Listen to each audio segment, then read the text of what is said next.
তালবিয়া এর মাধ্যমে তাওহীদি ঈমানের পরীক্ষা এবং আল্লাহর মহাব্বতের গোলামি কবুল করা। 2 নম্বর পয়েন্ট আমাদের জন্য তাওহীদি ঈমানের পরীক্ষা।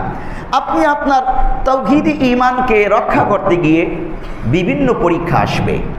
এই পরীক্ষায় অটল থাকার জন্য আপনার শপথ করতে হবে যে কোনো অবস্থাতেই ইবলিস শয়তান দুনিয়ার পরিবেশ আমাকে কোনো অবস্থাতেই তাওহীদি ঈমান থেকে পিছনে হটাতে পারবে না। আর মহাব্বতের সাথে আল্লাহর গোলামি কবুল করার ঘোষণা দেওয়া।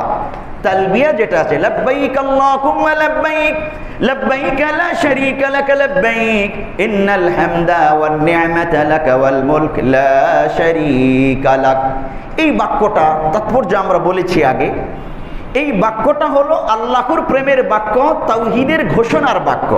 তো আল্লাহর গোলামি করার জন্যে মহাব্বতের সাথে ঘোষণা দিয়ে দিলাম আমি এই বাক্য পড়ার সাথে সাথে। সুতরাং যখনই আল্লাহর কোনো নির্দেশ আমার জন্য আসবে আমি এইরকম বলবো না এটা পালন করা কঠিন, না এই পরিবেশে এটা করা যায় না, না এইরকম একটা জাঁকজমকপূর্ণ আধুনিক অনুষ্ঠানে ইসলামের এই বিধানটা পালন করা যায় না, তো ছেড়ে দিলাম। খবরদার, এটা তালবিয়ার শিক্ষার বিপরীত। আমাকে শ্রেষ্ঠ বান্দা হতে হলে তালবিয়ার এই যে শিক্ষা আছে এই পাথেরটা সংগ্রহ করতে হবে। সর্বাবস্থায় সব জায়গায় মহাব্বতের সাথে আল্লাহর গোলামি কবুল করার ঘোষণা দিতে হবে। দেখুন এখানে একটা ইতিহাস তো অনেক আছে সাহাবীদের, ছোট্ট একটা এক্সাম্পল, ছোট্ট একটা ইতিহাস। সেটা কি? হযরত উসমান গনি রাদিয়াল্লাহু তাআলা আনহু হুদায়বিয়া সন্ধির সময় 6ষ্ঠ হিজরিতে মক্কায় প্রবেশ করেছেন কাফেরদের সাথে, কুরাইশদের সাথে আলোচনা করার জন্য।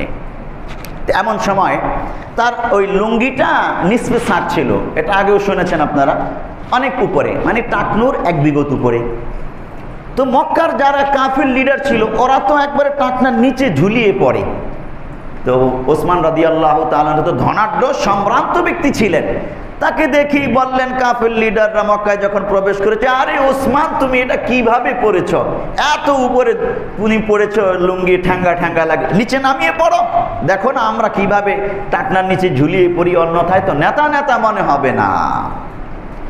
উসমান গনি রাদিয়াল্লাহু তাআলা আনহু জবাব দিয়েছেন, লা হাকাযা উযরাতু সাহিবিনা সাল্লাল্লাহু আলাইহি ওয়াসাল্লাম, না না, অসম্ভব, আমি এটা ছাড়তে পারি না, কারণ আমার নবী মুহাম্মদুর রাসূলুল্লাহ সাল্লাল্লাহু আলাইহি ওয়াসাল্লাম এভাবেই পড়েন। আমি তোমাদের এই পরিবেশে, তোমাদের কথায়, তোমাদের সাথে তাল মিলানোর জন্য আমি ইসলামকে ছাড়তে পারি না, আমার নবীকে আমি ছাড়তে পারি না। আল্লাহর গোলামির ঘোষণা তারা এমন ভাবেই দিয়েছিলেন কেউ ছুটাইতে পারত না। আরো কঠিন একটা ইতিহাস আপনারা শুনেছেন হয়তো, ওমর ইবনে খাত্তাব রাদিয়াল্লাহু তাআলা আনহু যখন খলিফাতুল মুসলিমিন, পারস্য সাম্রাজ্যের সাথে যুদ্ধ লেগেছে, দূত হয়ে হযরত হুযায়ফা বিন ইয়ামান রাদিয়াল্লাহু তাআলা আনহু পারস্য সাম্রাজ্যের রাজদরবারে গিয়েছেন। কাসরে আবিয়াদ, হোয়াইট হাউস, এই যে হোয়াইট হাউস বর্তমান আমেরিকায় আছে, এটা হয়তো ওখান থেকেই নিয়েছে তারা শব্দটা হোয়াইট হাউস। এটার আরবি হলো কাসরে আবিয়াদ। তৎকালীন পারস্য সাম্রাজ্যে একটি রাজপ্রাসাদ ছিল সাদা গম্বুজওয়ালা, ওটাকে কাসরে আবিয়াদ শ্বেত প্রাসাদ বা হোয়াইট হাউস বলতো। ওই প্রাসাদের মধ্যে বসে চুক্তি করার জন্য গিয়েছেন দূত হিসেবে হুযায়ফা বিন ইয়ামান রাদিয়াল্লাহু তাআলা আনহু, রাসূলের বিখ্যাত সাহাবী। রাজদরবারে বসে খানা খাচ্ছেন, একটা টুকরা রুটির একটা টুকরা নিচে পড়ে গেছে। হুযায়ফা বিন ইয়ামান এই টুকরাটা তুলে খেতে যাবেন, এমন সময় রাজদরবারে সম্ভ্রান্ত এক ব্যক্তি একটু গুঁতো মেরে বলল, আরে আরে আরে করতেছে কি, থামো থামো, এটা পারস্য সাম্রাজ্যের রাজদরবার, সম্ভ্রান্ত ব্যক্তির এখানে আছে, টুকিয়ে যদি খাও মানুষরা তোমাদেরকে নিচু জাত মনে করবে। হুযায়ফা বিন ইয়ামান রাদিয়াল্লাহু তাআলা ঐতিহাসিক উক্তি করেছিলেন, তিনি বলেছিলেন, আতরুকু সুন্নাত রাসূলিল্লাহি সাল্লাল্লাহু আলাইহি ওয়াসাল্লাম লিহাউলাইল হুমাকা, আমি কি এই আহমকদের কারণে রাসূলের সুন্নতকে ছেড়ে দেব? অসম্ভব, হতেই পারে না। তিনি খাইলেন, ওই রাজপ্রাসাদে সুন্নত জিন্দা করলেন। আল্লাহ রাব্বুল আলামিন একটি সুন্নত জিন্দা করার বিনিময়ে ওই রাজপ্রাসাদটাই মুসলমানদেরকে দিয়ে দিয়েছেন। এর কিছুদিন পরেই সাদ বিন আবি ওয়াক্কাস রাদিয়াল্লাহু তাআলা আনহু এর নেতৃত্বে মুসলিম সেনাবাহিনী সেই কসরে আবিয়াদ পারস্য সাম্রাজ্যের রাজপ্রাসাদ বিজয় করে শুক্রবার দিবসে, এবং ওখানে ওই প্রাসাদে জুমার নামাজ আদায় করেন। এ তো আমাদের ইতিহাস, এ মুসলমানদের ইতিহাস। তালবিয়ার শিক্ষা তারা এভাবেই নিজেদের জীবনে ফিট করেছিলেন।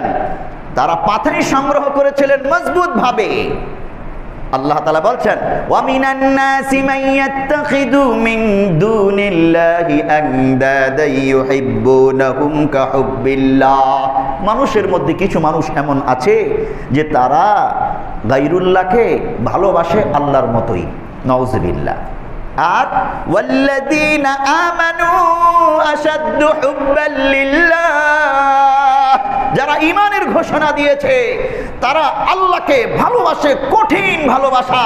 এই ভালোবাসার সামনে পৃথিবীর কোনো পাহাড় পর্বত টিকতে পারে না। সাহাবায়ে কেরাম তেমন ছিলেন। অন্যথায় আপনি কি মনে করেন রাজপ্রাসাদে, হোয়াইট হাউসে, বর্তমান আমেরিকার হোয়াইট হাউসে গিয়ে আপনি এইভাবে সুন্নত জিন্দা করবেন আর দীপ্ত কণ্ঠে ওই আমেরিকার বড় বড় প্রেসিডেন্ট আর আমলা টামলা সকলকে হুমাকা আহমদ বলে আখ্যায়িত করে আসবেন? এটা সম্ভব? তারা করেছিলেন, করতে পেরেছিলেন। আমরা তো সামান্য একজন প্রভাবশালীর সামনেও পারি না। আল্লাহ তাআলা আমাদেরকে তালবিয়ার সবক অর্জন করার তৌফিক দান করুন, বলি আমিন।